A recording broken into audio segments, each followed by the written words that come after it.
نیک آدمی تھا مگر بچی بڑی سمجھدار تھی. وہ مچھلی پکڑتے ٹوکری میں ڈالتے, بچی جو ہے مچھلی اٹھاتی پیچھے سے واپس پانی میں ڈال دیتی. ابو ٹوکری پہ مچھلی ڈالنے جا رہے ہیں, بیٹی پیچھے سے پانی میں ڈالی جا رہی ہے. جب پورا سفر ختم ہو گیا تو کہا بیٹی بتاؤ کتنی مچھلیاں جمع ہوئی؟ کہا بابا جان مچھلیاں تو میں نے ساری پانی میں ڈال دی. کہ یہ کیا کیا؟ اتنی محنت, سارا دن کوشش کی. تو کہا حضور آپ ہی نے تو بتایا تھا کہ حدیث پاک میں ہے جال میں وہی مچھلی پھنستی ہے جو اللہ کے ذکر سے غافل ہو جاتی ہے. لہذا مجھے اچھا نہیں لگا ہم وہ مچھلی کھائیں جو ذکر اللہ سے غافل ہو گئی. اپنی بچی کی زبان سے یہ حکمت بھری بات سن کر اس شخص پر رکت طاری ہو گئی اور وہ رونے لگا اور مچھلی پکڑنے کا کانٹا سائیڈ پہ ڈال دیا. اس واقعے سے یہ نہیں معلوم ہوتا, یہ کوئی یہ نہ سمجھے کہ مچھلی نہیں کھا سکتے, مچھلی کھا سکتے ہیں, مگر یہ بات سمجھنے والی ہے. ایک اور حدیث پاک سناتا ہوں. نبی پاک علیہ الصلوۃ والسلام فرماتے کسی درخت پر کلاڑا اس وقت چلتا ہے جب وہ ذکر اللہ سے غفلت اختیار کرے. جو جانور ذکر اللہ سے غافل ہوتا ہے وہی ذبح کر دیا جاتا ہے. بزرگان دین کے اقوال ہیں. اس سے کیا سیکھنے کو ملا کہ اگر جانور ذکر کرنا چھوڑ دے تو وہ پکڑا جاتا ہے, گرفتار ہو جاتا ہے. ہم تو اشرف المخلوقات کہلاتے ہیں نا, کتنا ذکر کرتے ہیں, کتنا اللہ کو یاد کرتے ہیں. اگر مجھے اور آپ کو پکڑا نہیں جا رہا, مجھے اور آپ کو پکڑا نہیں جا رہا, لیکن کہیں تو جواب دینا پڑے گا نا کہ ان اوقات کو, ان ایام کو, ان نعمتوں کو کیسے گزارا. یہ بات سمجھنے والی ہے. ایک اور واقعہ سنیے. حضرت جنید بغدادی یہ اولیاء کرام کی جماعت کے سردار کہلاتے ہیں. ایک بار کسی شخص نے آپ کو پرندہ تحفے میں بھیجا, آپ نے قبول فرما کر اس پرندے کو پنجرے میں بند کر دیا. کچھ مدت کے پاس اپنے پاس رکھ کر اسے آزاد کر دیا. تو کسی نے, لوگوں نے پوچھا کہ حضرت آپ نے پرندے کو آزاد کیوں کر دیا؟ تو کہا مجھے وہ پرندہ بڑی منت سے کہنے لگا اے جنید افسوس ہے تم تو اپنے دوستوں کے ساتھ ملاقات کا لطف اٹھاتے ہو, مجھے میرے دوستوں سے ملاقات سے تم نے دور رکھا ہے اور پنجرے میں بند رکھا ہوا ہے. کہتے ہیں مجھے بڑا رحم آیا, میں نے پرندے کو آزاد کر دیا.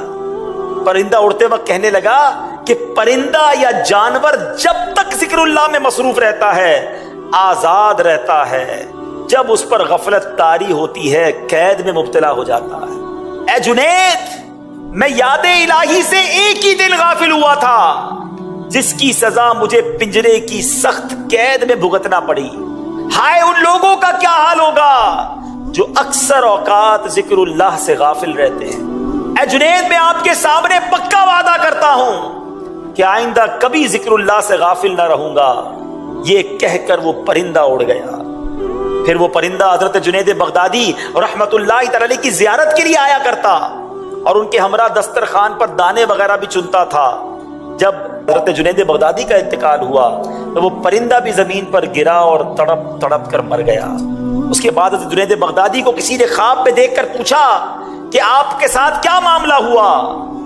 حضرت جنید بغدادی کہتے ہیں چونکہ میں نے اس پرندے پر رحم کھایا تھا اللہ کریم نے بھی مجھ پر رحم فرما دیا.